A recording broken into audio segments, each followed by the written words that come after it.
Hello friends, आज आपण बनवणार आहोत उपवासाची रसमलाई। हो, तुम्ही बरोबर ऐकलं। ना मावा ना मैदा, तरीही अशी रसमलाई की बोट चाटत बसाल। अगदी 10 मिनिटातच तयार होते। बनवायला साधी सोपी आहे, एकदम रॉयल टेस्ट, तेही उपवासासाठी। कसं? चला बघूयात। यासाठी लागणारे साहित्य बघूयात। अर्धा लिटर दूध, अर्धा वाटी साखर, अर्धा वाटी दूध पावडर, अर्धी वाटी भिजवलेला साबुदाणा, अर्धा टेबलस्पून तेल, अर्धा टेबलस्पून विलायची पावडर आणि थोडंसं केशर। साबुदाणा 4 ते 5 तास भिजवून घेतलेला आहे।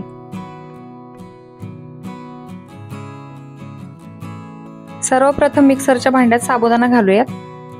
2 टेबलस्पून दूध पावडर, 1 टेबलस्पून पिठी साखर, तुम्ही रोजच्या वापरातील टाकली तरी चालेल। आता हे मिक्सरला ओबडधोबड वाटून घेऊयात। तुम्ही बघू शकता की किती छान वाटून तयार झालेला आहे। एका प्लेटमध्ये काढून घेऊयात। दोन्ही हाताला तेल लावून मिश्रणाचे छोटे छोटे आकाराचे गोळे तयार करून घेऊया।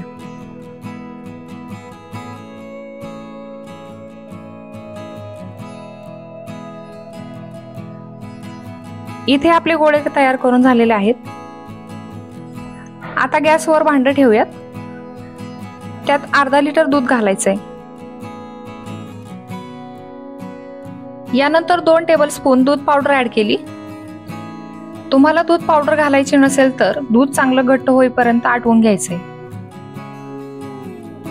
आता दूध आणि दूध पावडर चमच्याने मिक्स करून घेऊयात। दुधाला चांगली उकळी आली की त्यामध्ये गोळे सोडायचे।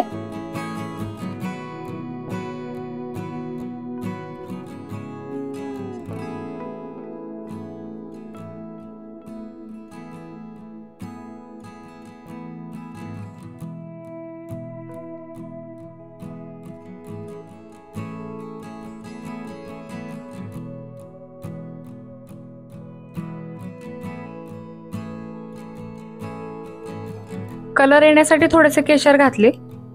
अगदी 10 मिनिटातच गोळे शिजून वरती आलेले आहेत। आता चेक करूयात।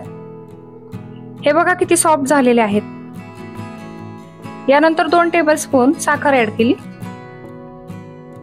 आता आपल्याला अर्धा टीस्पून विलायची पावडर घालायची आहे। हे सर्व छान मिक्स करून घेऊयात।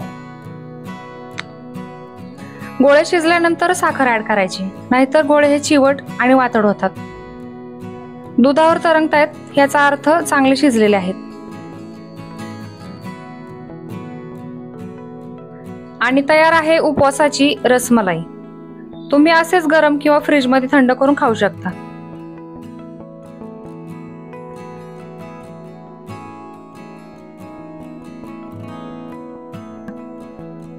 तुम्हाला आजची रेसिपी कशी वाटली कमेंट मध्ये मला नक्की सांगा। अशाच नवनवीन रेसिपी पाहण्यासाठी चॅनलला लाईक, शेअर आणि सबस्क्राईब करा। बेल आयकॉन पण प्रेस करा। पुन्हा भेटूया एका नव्या रेसिपीसह। तोपर्यंत बाय बाय।